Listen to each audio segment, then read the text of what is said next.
Año Nuevo. Los mismos Extra Value Meals en McDonald's. Ahora te puedes llevar 2 snack wraps y papitas y una bebida mediana por solo $8. Solo por tiempo limitado. Precios y participación pueden variar. Los precios pueden ser más altos en Hawái, Alaska y California y con entrega. I'm done with subscriptions. Streaming, fitness, razors, vitamins. I've got subscriptions for everything in my life. They lock you in, and half the time, I can't figure out how to unsubscribe.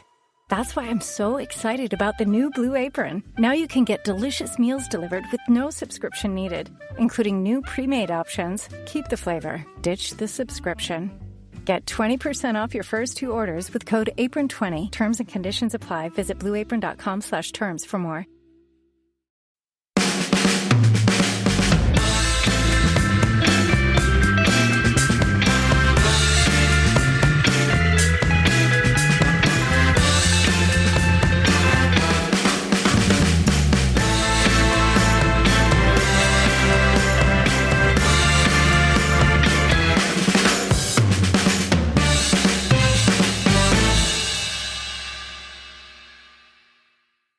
All right, here for the midweek pod with Wayne. Long time no see. Yes, my adventure near and far, the adventures I could tell you that I've been doing in this last 24 hours, Ed, but I'm sworn secrecy by the kings of the various countries which I visited. Yeah. I mean, you just have to wait until... Did you visit Monaco to have a chat with Big Sir Jim?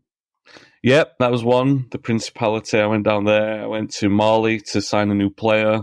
Yeah, all right. I passed via some other places, Paris, to tap up a new one as well from there. I said, come on, get a move on, lad. The midfield's desperately thin. Yeah, well, so someone needs to have a move on. With exactly. That one. All right, run of the show today. We're going to talk about United versus Brighton at the weekend. They normally beat us, so can we reverse?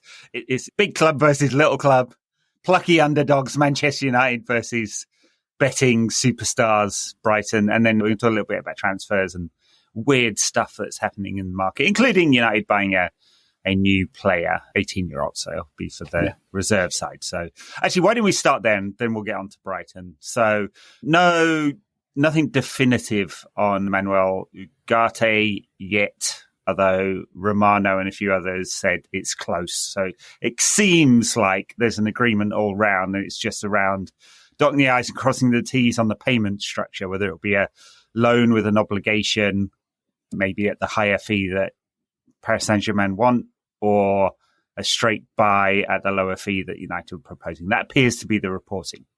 Yeah.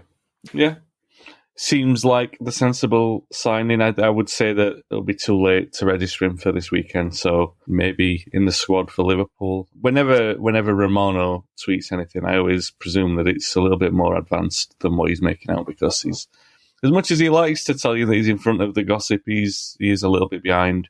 So I would think that, it's a bit closer. Hopefully, anyway. I do like him from what I've seen of him. I think I know you're going to talk about the general reception to this transfer online, which has been entertaining to say the least. Yeah. It's like I was talking about on the pod yesterday with Cobby. We are a little bit obsessed. And I am. I'm not saying that I'm not, or that I'm saying that I'm above it, but we like to pigeonhole players in these different roles, these modern roles that people have made out, modern descriptions of ancient roles, really, because it's all the same. Football just moves in different vernacular rather than... There's no new positions on the pitch. They're all the same positions that exist. It's just the language changes around them, which is great. But I do like I said yesterday with Kobe, or any other player really, is that when they redefine something, when they rip it up a little bit. And Ugarte doesn't seem like he's doing that. Very conventional midfield destroyer, perhaps not as refined as Casemiro, but Casemiro's not as refined as Casemiro once was as well. Very true. I think, just one thing, I'll let you get on to this one, Ed, but I think from the skill sets of the players that we've signed so far, I think it's very clear what Ten Hag wants in his team, and he's been backed in bringing in the players that he seems to have wanted. I don't think there's anyone we've missed yet, so I think I'll back him on this one, because I think everything's been sensible so far. Yes. like what I have seen of Manuel Ugarte, I would agree with your description in that he's a little bit one-dimensional, massive amount of duels and tackles, classic destroyer, doesn't progress the ball much at all.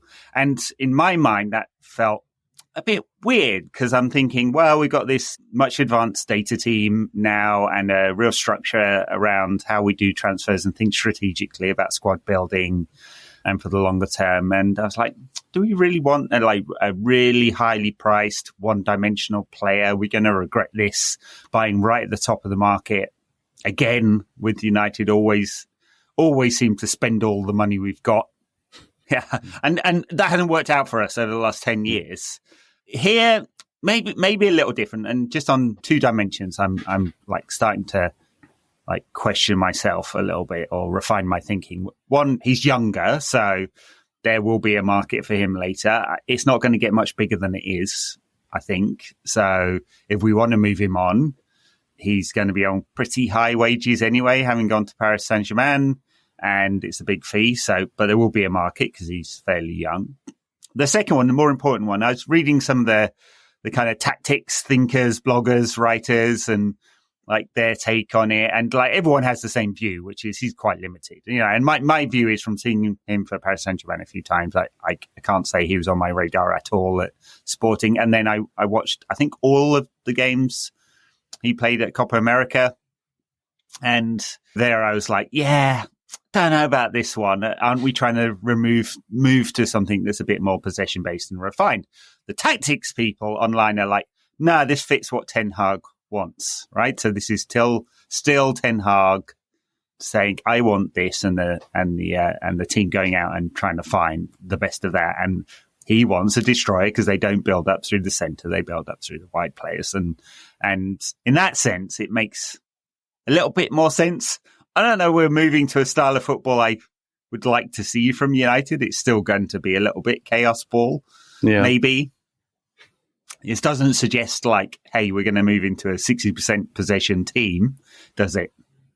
Well, you say but that. But it's a hole in the squad, Yeah, sure. You say that, but I don't feel that the departure to say that we're not that is so pronounced. I know you were concerned.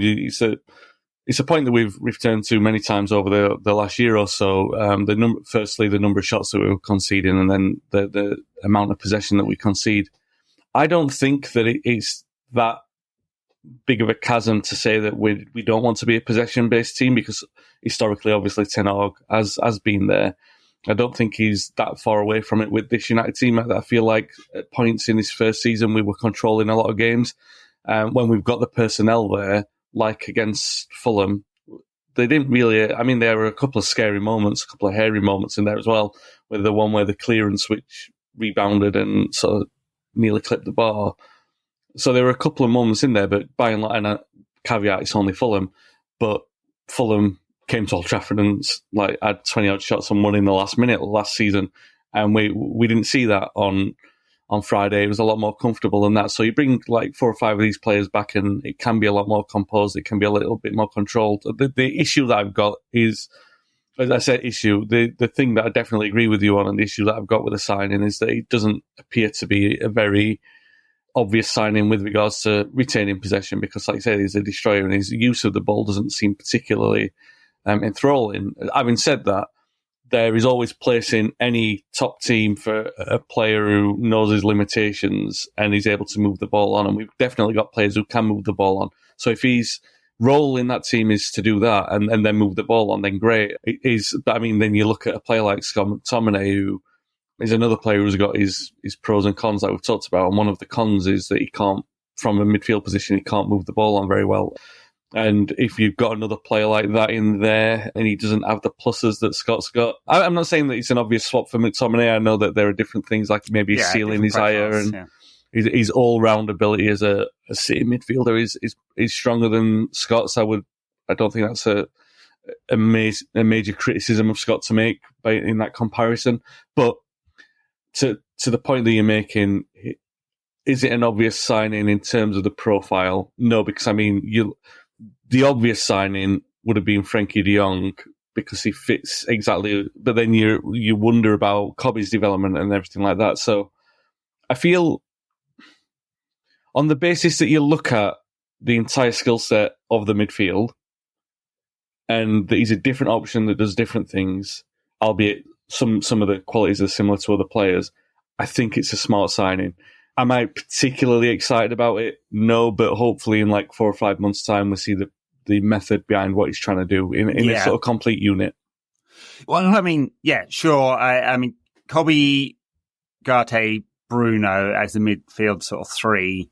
My concern would be, I mean, same with Kobe, really. He doesn't really move the ball forward much at all, as we spoke about on yesterday's Daily, that he'll have to develop a little bit. Otherwise, United could look a little one-dimensional. And I guess the concern is if it's not working through build-up through the middle, and it's interesting, we've bought Matthias de Ligt, who does do that, right? So, but if build-up through the middle doesn't work, is it down through the wide areas? If we don't have Luke Shaw, are we going to end up basically booting it long, which is what we've reverted to a lot, right? So we bought a goalkeeper who's one of the best possession goalkeepers in the world, and he's reduced to hitting it long all the time. So I guess that's concern. Hey, we're going to find out, it seems. And if his debut is against Liverpool and he takes out Mo Salah at the knees, everyone's going to love him, so you can immediately ingratiate yourself to United fans by clobbering a Scouser. Yeah, all good. All right. I guess there'll be more discussion about this guy when it's finally done and dusted. We've also signed Sekou Kone, who's an 18-year-old from Malian side Guidas FC. I'm having to read it over here for people on YouTube. He's also a defensive midfielder, apparently. I assume this is not to go into the first team squad, and this is really for the reserves and development, and we'll see where he goes from there. Yeah, I mean, he's 18, he's 19 at the start of next year, so it's not like he's going to be stuck in developmental hell, which is a Hollywood phrase, by the way, where movies go to die, so I don't think he's going to be there. But yeah, 18 going on 19 is an area of age where you would say, all right, a year in the under 23s, and then see drip feed him into the League Cup games, or even the Papa John's Cup, like we were talking yesterday, could be a player to go in there. Look, I don't pretend to. The first thing I saw when people were tweeting they would sign him, I went and did what every good investigator does, and go on YouTube and just look at the clips and look in the context of who he's playing against and the level that it's at. He's got a good spreader ball around him. He kind of looks like he bosses in the middle of the park. He's very confident with what he does. I mean, there's some things that transcend the arena in which you play, but they're very that plays composure and everything like that. But you can only find those things out when they move to a different level. So the things where he looks very comfortable at, yeah, all right, you can at least say that he can hit a long pass or they can move with the ball. But I mean, that's all I know, really. I mean, 18, 19, you would want him to be. You don't want him to be just signed to be hanging around, and I feel like some people are excited about it, but people get excited about everything, don't they, Ed? I mean, yes. We're going to come on to Brighton and the excitement around some of their signings, yeah.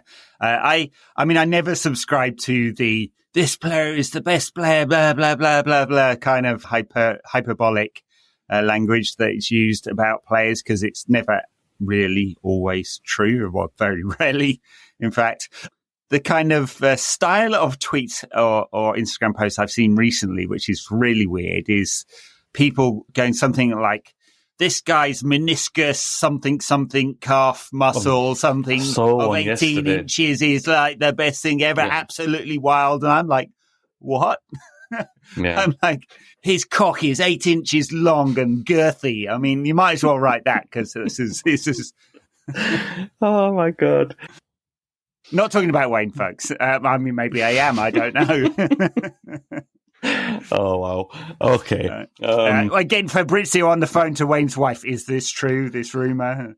Well... I don't know. It's so weird, that, isn't it? The kind of language that is starting to be used about players' like physical traits. It will be funny if Fabrizio's on the phone to my wife. Although Fabrizio does have my number because I had a falling out with him a few years ago. And not that I'm accusing him of anything, but this week I've had phone calls from Bulgaria and Canada, and I've not answered them.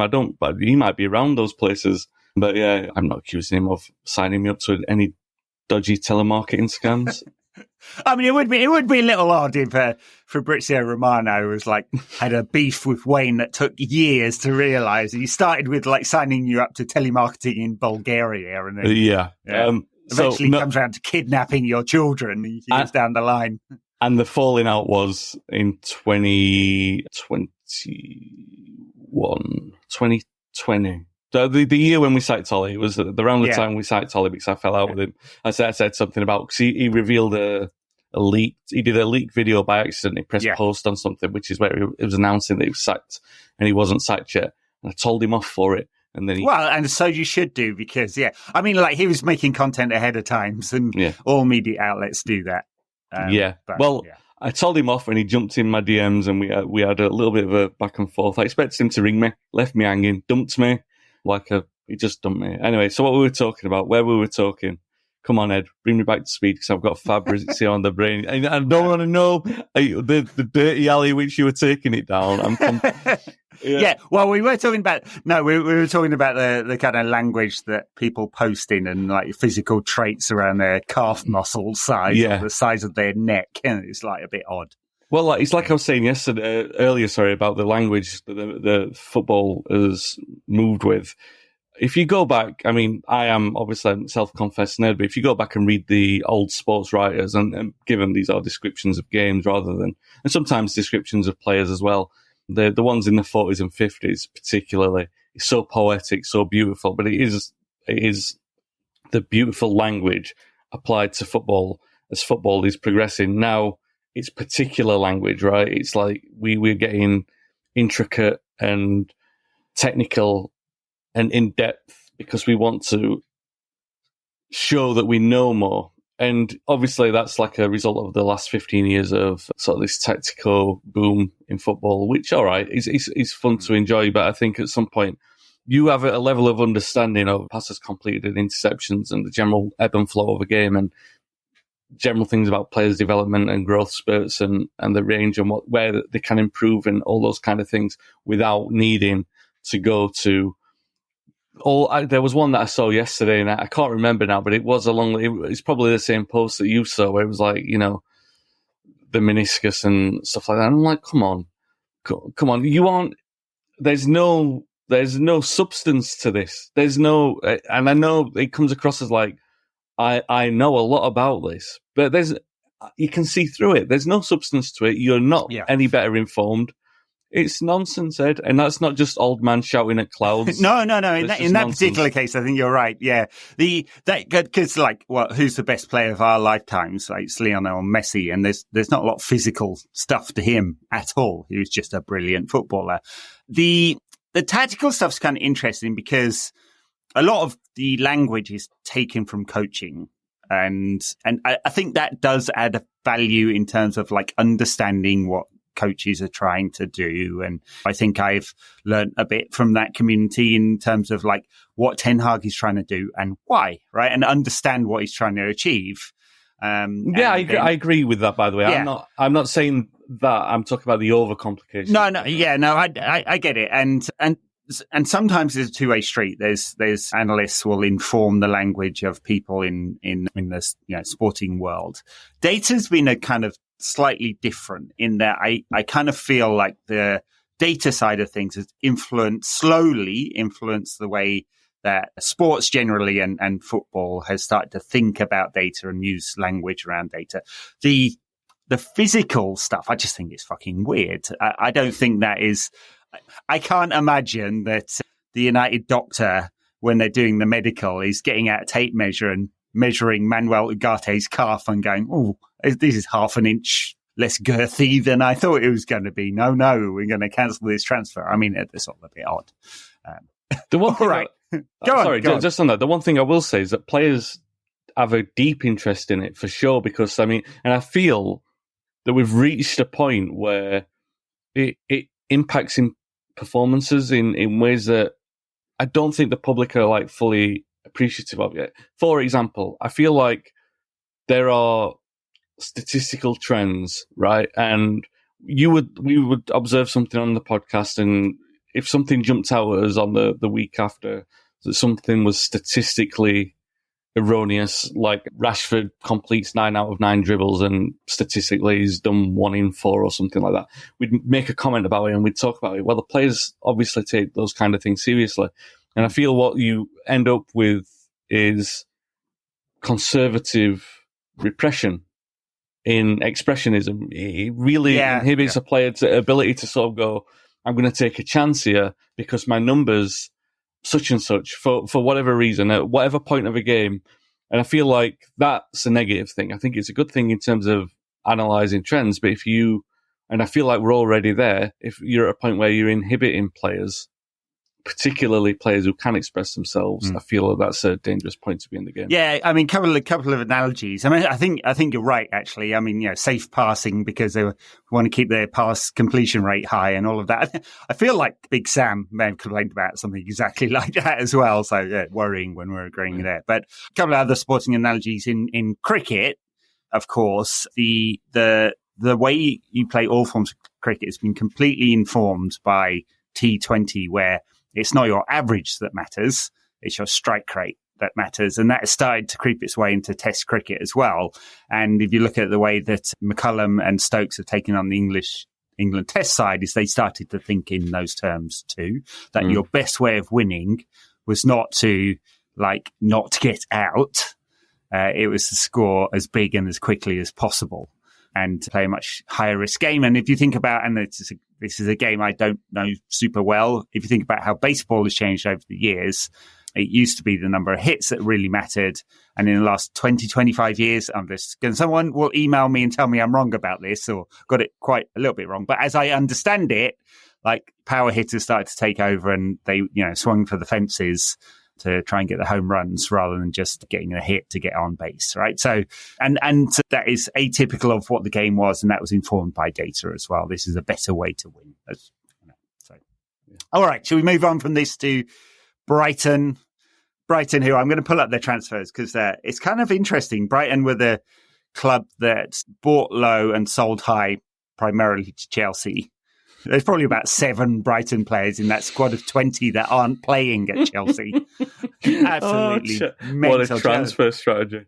Let's talk about them at the same time, shall we? In fact, let's talk about Chelsea first, and we'll get onto the Brighton game, because what is going on there? I mean, they've frozen Raheem Sterling out, who's one of their highest paid players. He's paid £17 million a year. Yeah. And so they're going to find it extremely hard to move him on. And they appear to think it's Raheem Sterling's fault and not the market's fault. And that by freezing him out, they're going to convince some other clubs to come in and pay his wages. Yeah. I just don't understand it at all. I mean, apart from being totally disrespectful to the player, like him or loathe him as a player, totally disrespectful. It just appears to be absolutely mad as a strategy for moving this kind of player on. Do you know he grew up as a United fan? Did you know that? I did not know that. Well, why did I not know that? And he made a point. I think I read somewhere that he talked about never scoring against United. I don't know if that's still the case that he hasn't, but I remember him talking about, but I remember that vividly. I know someone will probably pull that out and say that was wrong, but I know that I've seen it somewhere that he grew up as a United fan. But I mean, what a collection of clubs to have played for. He'll end up at Leeds, is where he'll end up at, because that's the path. Yeah. Or James Milner, right? He did the triumvirate of Leeds, City and Liverpool. Yeah, it was Robbie Fowler. Robbie Fowler's done it. What a collection of scumbags. No, James Milner seems all right. I mean, yeah, he's got Robbie Fowler's an idiot. Is James Milner closing in on the Premier League record or something? And he plays for Brighton. There you go. We are shoe-owning the decent references. Well, this was his 23rd season in the Premier League, and that beats Ryan Giggs. And so I guess it's just the total appearance record to come. Yeah, I don't know. Is it Speed who holds that? Oh, Gareth Barry. Is it Gareth Barry got more than Giggs? I think so. Yeah, I mean, Chelsea, come on. I mean, I don't know. There's a lot of bonkers that's gone on at Chelsea, but getting one of your most highly paid players, playing him all pre-season, one of the most high profile as well, because I don't think apart from the Liverpool fans who hate him because he pushed for a move to City. I don't think he's a dislikable player. He seems quite a nice guy, quite a good player as well. I think you could say that there's not an argument that Chelsea would have been any worse off with him playing. He played all pre-season, even though it was obvious that they want to sell him. And then at the start of the season, after the start of the season, time's running out, 10 days left in the window. You make it obvious that you want to move him on. He's completely frozen out. You are alienating anyone who wants to buy him because the price will be prohibitive. Like I said, the wages are prohibitive. Come on. They won't be able to sell him. It'll be a loan and Chelsea will have to cover a lot of the wages. If this is Chelsea's transfer strategy unfolding in the ins and outs, and I know that they've moved on a lot of players, by the way, for a lot of money in this Todd Bowley era. Yeah. It is going to be catastrophic. And I say that, like I've said before on this podcast, that I have a couple of Chelsea mates and I don't take particular pleasure in watching those guys suffer. But I'm from a neutral perspective, as much as one can be a neutral, considering we used to be rivals with them. You look at me and it's like it's nice in that it's the car crash that we're not involved in, right? That United aren't involved in. So you look at it and you think, good grief, how can someone get this so wrong? And by the way, clearly wrong. Not at a point where you're going, oh, this could work out. It's like, this looks disastrous every single time they do something, and it still happens. It's mad. The interesting thing about it is I think there's some politics going on behind the scenes. Bowley's been the front of house, but he's not the majority shareholder by any means, right? And Barley's there as well, and Clear Lake Capital. And there was some reporting today saying they're looking to move on 9 players who were players bought in the Clear Lake Bowley era, which is interesting. Some of them are on now 7-year contracts. I mean, they gave this kind of impression that they thought we were all stupid in England. We didn't know how football was run, and they were going to come in and show us. And this may be totally unfair, and I'm giving this kind of English view of Americans in sport, but I'm just going to go with the cliche anyway.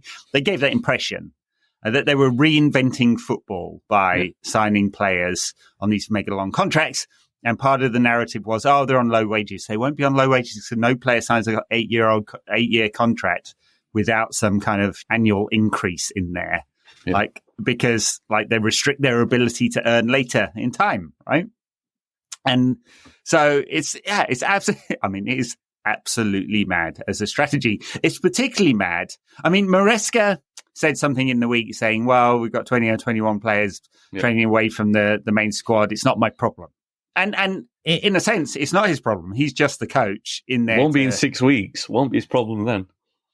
Well, I suppose he's they can't be disruptive if they're training with the under 21s, or maybe they are the under 21s now. I don't know. I suppose he's thinking about it like that, but it's definitely a problem for Chelsea overall. It's blowing up in their faces, as many suspected it would do. They seem to be addicted to buying players for the sake of buying players, having to flip around players and take a loss in quite a few cases now.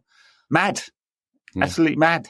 Well, I look forward to the winter and the summer edition of the Chelsea, Villa, Forest, Newcastle, Everton merry-go-round. PSR merry-go-round, a few of those players will be... Well, they appeared, Chelsea, final word on that, they appeared to have bought João Felix, a player who wasn't very good when he was on loan at Chelsea, just so that Atletico Madrid could afford to buy Conor Gallagher. And Chelsea get an immediate PSR bump from Gallagher and can amortise the Felix transfer over 5 years. What? Yeah. Well, yeah. I mean... Todd, reinventing football. All right. Yeah. Brighton have bought some players. And this is interesting because they used to buy cheap from Ecuador or wherever. And they appeared to reintroduce into the team a new player that you'd never heard of each week who's absolutely bloody brilliant. And this time around, slightly different, I'd say. So they bought Georgino Rutter from Leeds, who I don't know about this one. I don't know if I think this one is sensible or not. I mean, maybe it is if he puts one in the top corner at the weekend. Yankuba Minte, who did really well at Feyenoord, Newcastle player. They had to sell him for PSR reasons. Looks good. Looks like a good player. Mats Vifa from Feyenoord, who, talking about the stats nerds, absolutely love. He was on a list of players that some United supporters thought United should go for. And Brahan Gruda from Mainz, who I don't think I've ever seen play, who's apparently a right winger, according to Transfermarkt. And Ibrahim Osman, who's a left winger from Norway, who I did see some tacticos very excited about. Thoughts on that collection of quite expensive signings in Brighton terms? Yeah, it seems a diversion from their old strategy, like you say. You do wonder with Brighton, because it happens to every club, that every club that does well when they come up, that they have this period of everything working for them. And it's literally a case of how long can that work out before it starts to turn. And you do wonder with this collection, that this latest sort of changeover, is this the point? Because, like I said, it seems like a bit of a difference. But then you watch them play as they did against Everton, and they play just the same way. So, and very, very impressive. They're very clinical as well. If they got Danny Welbeck in clinical form, then that tells you something's going right. By the way, I say that as a big Danny Welbeck fan, but if you've got it, he's got a lot of talent in there, but if you've got him clinical, then you're definitely doing something right. There's never really been Welbeck's strength, has it? Danny Welbeck. He's never really scored a lot of goals. Scores good goals. Scores good goals, and always a highly technical player, and just unfortunate with injuries. Yeah, and not really at Brighton though. He's mostly been fit. Fabian Hurteler is the new manager. He's 31 years old. Of course, everyone's like will be mentioning this until it gets boring. So I guess we should mention it just the once. I mean, it feels like a very Brighton managerial signing a 31-year-old from Bundesliga spy. Yeah. Look, and extra nerdy and hip because he was the manager of St. Pauli, who's the hipster's choice club, of course. Well, in that case, then very, very Brighton. And the one thing I will say is that I did say a year ago when they came to Old Trafford and played us off the park and won, that they were my favourite team to watch in the league. And maybe the back end of the season, not so much. I feel like the steam went out of them. Maybe the enthusiasm, as De Zerbi seemed to be losing his enthusiasm. But when I watched the Everton game, when I saw them play against Everton, I thought, oh yeah, that's a little bit of that old... I mean, it's not exactly the same. It'll take some getting used to, obviously, for them as well. I mean, I'm saying that I'm not a Brighton fan. It'll take some time getting used to this new Brighton for this Man United fan. But we still don't know, really. They are, I guess, a bit of an unknown quantity as much as far as we're concerned, really. And the result that we got there at the end of last season doesn't really tell us anything. I think we're more inclined to look at the horrendous record we've got down there. I mean, Ollie suffered a humiliating defeat against them. He did Rangnick even. I think Rangnick might have. Jose definitely did. And we've had a stinker down there under Ten Hag as well. So all of them have all had... We did manage to beat them after the final whistle. So there is that. That was the greatest penalty of all time.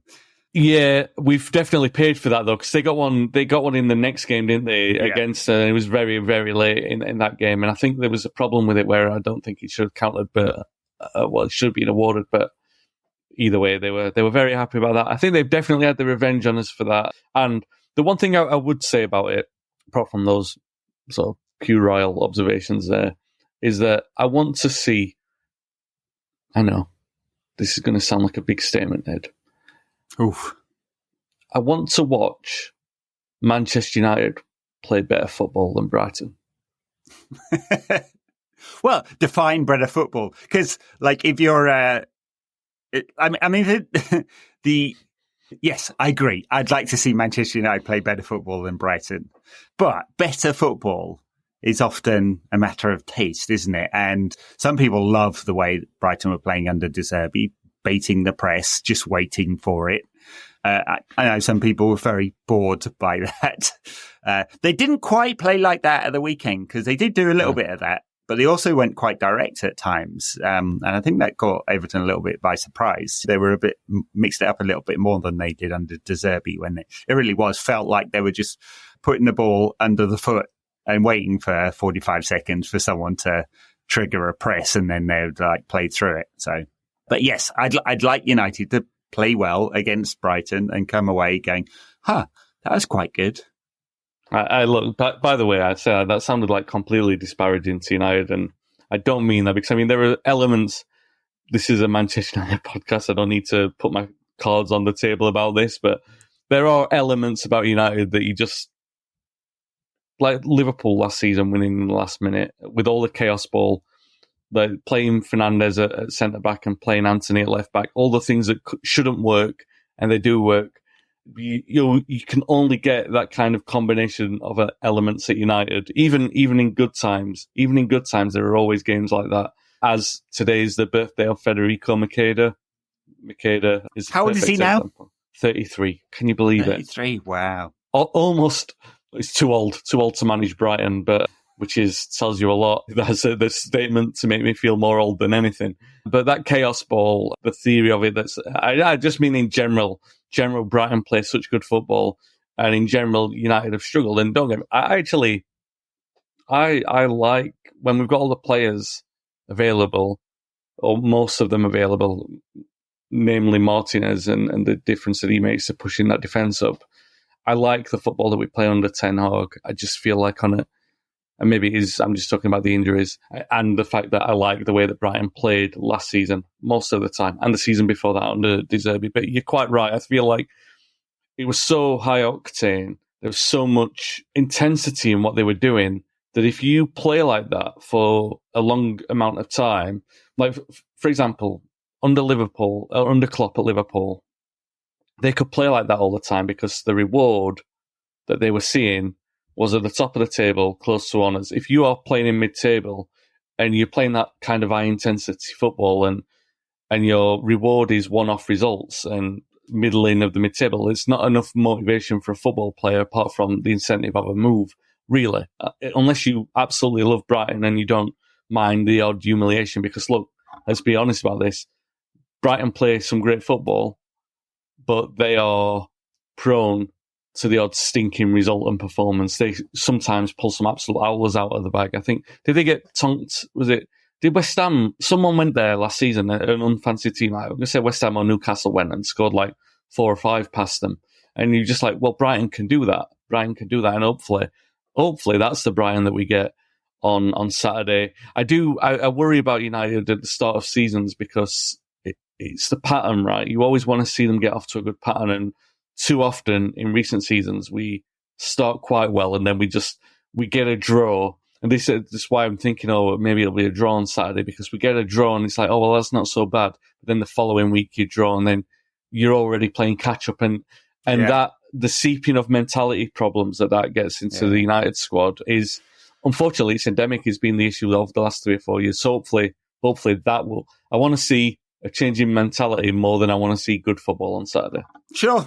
No, I think that's fair enough. We want United to recover from setbacks in games, after games, if there are setbacks. But mostly, I'd like to see United just be a bit more dominant, impose our will on other teams, which is not really the Ten Hag style, at least not at United. In terms of United, Tyrell Malacia, Luke Shaw, both injured. Lenny Yoro injured. Of course, we know Victor Lindelof got himself injured. I'm not sure what he was doing. Oh, it was in the Liverpool game. He was on crutches, so any hopes of selling him this window are probably out, but we'll see. He's out. I think that's it for the injury update we got from United this morning. So everyone else fit. Will we see Joshua Zirkzee up front, or will we go with the double false nines in Mount and Fernandes again? I don't think it works against Fulham, but I could see the sense in it starting against Brighton. I don't feel, and it's obvious because there's no strikers in there, I don't feel like it's an obvious goal threat, but I think if we play Garnacho from the right and Rashford from the left, then you've got enough of a goal threat from those positions. And I feel like the industry that you get in those kind of games from those kind of players it's probably worth it sticking with Xerxes coming off the bench again. So there would be a lot of people who disagree with me in terms of personnel. Maybe you'd put De Ligt in there instead of Maguire for sure. But apart from that, I don't think I would make any changes because I think Brighton play not identical, but a similar kind of game to City. You want, I know it's a bit more chaotic with Brighton, but United can play into that. And because they are so strong in the use of the ball, the more players that we've got, like Mount, to be able to sort of combat that from the off, then I think that's the most sensible way of doing it. And to be honest, if we did that, I'm quite confident of playing well and getting a good result there. Yeah. Yeah, I mean, I thought Mount was pretty good. Overall, United, they create 5 big chances, as defined by Opta against Fulham, which is an extraordinarily high amount, and it perhaps shouldn't have been as close as it was. The other thing, looking back at the data, United were incredibly compact in a way that just was not true for most of last season. So both a much higher defensive line, but also the shape, if you look at the average positions of the players, looks much more like a functional unit than was true for at least the second half of last season. So signs there. The other thing I'd say about Xerxes is that his style of forward play, he calls himself a 9.5, it doesn't look that different from the way that Fernandes plays when he's in that false 9 role. So, if Xerxes starts, and I tend to agree with you, I suspect he won't because he's still building up full fitness. But if he did, and when he does, him and Fernandes is not hugely different tactically than Mount and Fernandes. But yeah, we'll see on that one whether he starts, but I suspect he'll get another half an hour or something like that. And everyone else is still building their fitness. I mean, this will be Kobbie Mainoo's 3rd pre-season game, effectively. He's not up to full fitness yet. And a few others, Garnacho too didn't take part in pre-season. Neither did Alessandro Martinez, who's playing everything. You would also, you look at this game and said that he's got to make sure that he gets the selection right for the Liverpool game. So that's why I'm inclined to think Mount, because I think you'd just go with that again against Liverpool, because it's exactly the same kind of dynamic. It also gives Mount a good run of confidence. Like you said, maybe I'm being a little bit harsh on him, but then I'm judging him from the position that he was playing in and the demands of that position rather than the way that he played. Because I know that he had a good chance and he was making himself busy for sure. But it's like when you look at the absence of a goal threat and you think, who's the obvious player to come in or to drop out? It's obviously going to be Mount because of the other players that are in there. So having said that, it seems like I'm being critical of Mount. I'd still, definitely play him on Saturday with a view of the team that you play on Saturday should be the team that you go into the Liverpool game with. So that would be De Ligt coming in, and then maybe not. Yeah. You don't have to start Garnacho, but with a view to giving him enough minutes that he'd start against Liverpool for sure. Well, quite. I mean, Garnacho's great off the bench because he's just so dynamic when teams are tiring, but he's one of our best players, so you want him in the team for as many minutes as possible. Yes, so it's 2 from 3 with Rashford, Ahmad and Garnacho. I'd be shocked if Anthony, now officially cleared of all wife-beating charges, is not cleared of being a crap footballer yet, or perhaps ever, but I'd be surprised if he comes in and then it's the fullbacks will stay the same, and then the other question mark is if De Ligt gets a run out at some point. Because if not now, when? You're going to start him against Liverpool, his first full game for United? Exactly. Seems interesting, doesn't it? Yeah, and if not, then you're waiting until after the international window, and so into the end of September, basically, yeah, which is kind of interesting, buying a player then not playing him for a month. You know what we've not seen for a while? Anthony's little spinny thing. Yeah. I've not seen that for a while, have we? No, we haven't. I wonder if he still employs the photographer that he was employing to take pictures of him. I wonder if he does it in training. You know, the thing, like, goes up against... No, he does it in his bedroom. He just spins around. Yeah. He gets that little Sonic the Hedgehog toy and he spins around in his bedroom, just practicing. Yeah. I mean, it was... I liked it when it happened a couple of times when he did it, but I think it was like the 3rd time he did it. It was like, oh, now you're just a meme. Yeah, try not to do that one again. Although I will say, hand on heart, I did enjoy it the first time around. But it goes, you ever think like his other trick is cutting in and shooting with his left, which is actually sometimes quite effective, as we've seen sometimes. It makes you think about, I'm not saying that he is one, because it will sound like I'm about to say that, but it makes you think about one-dimensional players and their tricks and how there's been many over the years. I'm trying to think now of Brighton's players. Are there any one-dimensional players that they've got that you think you should be stopping that trick all the time? Remember, was it Mitoma? Was it Mitoma who scored the goal against Liverpool where they flicked it over his head? Oh, that's a trick I wouldn't mind seeing. Like again, not against us at the weekend, obviously, but I like him. I like him as a little player. I think he's so good. And he scored. Did he score against Everton? He scored a goal in pre-season. I actually can't remember. Yeah. Yeah. Yes, not against United, please. Well, Anthony's one trick. I wouldn't even call him a one-trick pony because it's quite erratic. He doesn't even have a wand of a left foot. He's got a left foot and he swings at the ball. And sometimes it's like before I destroyed my back and I played golf. It's like me with a 5-iron. Like sometimes it'd be sweet, but most of the time I'd be looking for it in bushes. That's Anthony with his left foot cutting inside and trying to curl one into the top corner. Well, I don't understand. This sounds like a real Anthony bashing session here, and I don't mean it to be just because we're talking about him and he's a player that, because he doesn't play that often at the moment, we don't talk about him that often. I don't understand why he's not campaigning himself to play at left back, and why he must be so enthralled with the idea that he's going to be a right-sided attacker, but surely someone's looking at that situation. One of his advisors saying, it's not going to happen for you there, mate. It's just impossible, really, unless Garnacho moves to the left and Rashford gets a long-term injury or something. It's really not going to happen for you. So you need to try and be multi-dimensional in your approach to where you want to play. And he's left-footed and he's been tried at left-back.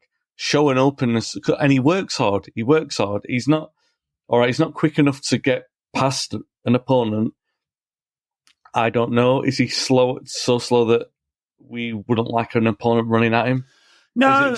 And his defensive stats for a forward are great. Yeah. I mean, that may be because he's been benchmarked against other forwards rather than defenders, of course. But no, he had such a strop then and even came out in an interview and talked about it. Yep. Clearly that's not going to happen. We can't sell him either, because the one-time impairment would be so big, we'd probably have to sell another player to cover it. So, all right. Thanks a lot, folks, for listening. If you are listening on one of the apps, you can check us out on YouTube. So 1,880-something people now subscribed, which is slowly growing. Looking at our beautiful mugs there. I did a mini survey on Twitter and said, which format do you like? Do you want the full speaker or the zoomed in side by side or the wide shot, which I have traditionally done? And they want the wide shot. And I suspect that's because they don't want to have too big a look at our faces. No, I read that differently. I saw that it was the option that I was on that everyone picked. So I was like, oh yeah, okay. They want that. No, what we really need is Ronaldo to give us a shout out, because he launched his YouTube channel yesterday, but I mean, proof that he's a better player than Messi. And bring it back to the point you were saying earlier, is that he got more subscribers on his YouTube channel. That's what some people were saying, than what Messi's had since he launched it in 2011. Which, if he gave us just a little shout out, I'm sure that it'd be a huge boost. Well, I mean, if we're just talking numbers, we want who's got the biggest followings: Elon Musk, Andrew Tate, Cristiano Ronaldo. They're all wrong uns, aren't they? So maybe not that lot. So, maybe. All right. Yes. Comment, like, and subscribe, and all of that nonsense. And if you're listening to this as a podcast, a rating and a review on Apple Podcasts is always appreciated. And if you really love us for some ungodly reason, you can head over to Patreon and support us there. We do an extra show each week, which we haven't done this week, but we will, and a tactics show, and there's merch and stuff like that. All right, we'll leave it there. Thank you, Wayne. Thank you. Thank you, everyone, for listening, and come on, you Reds.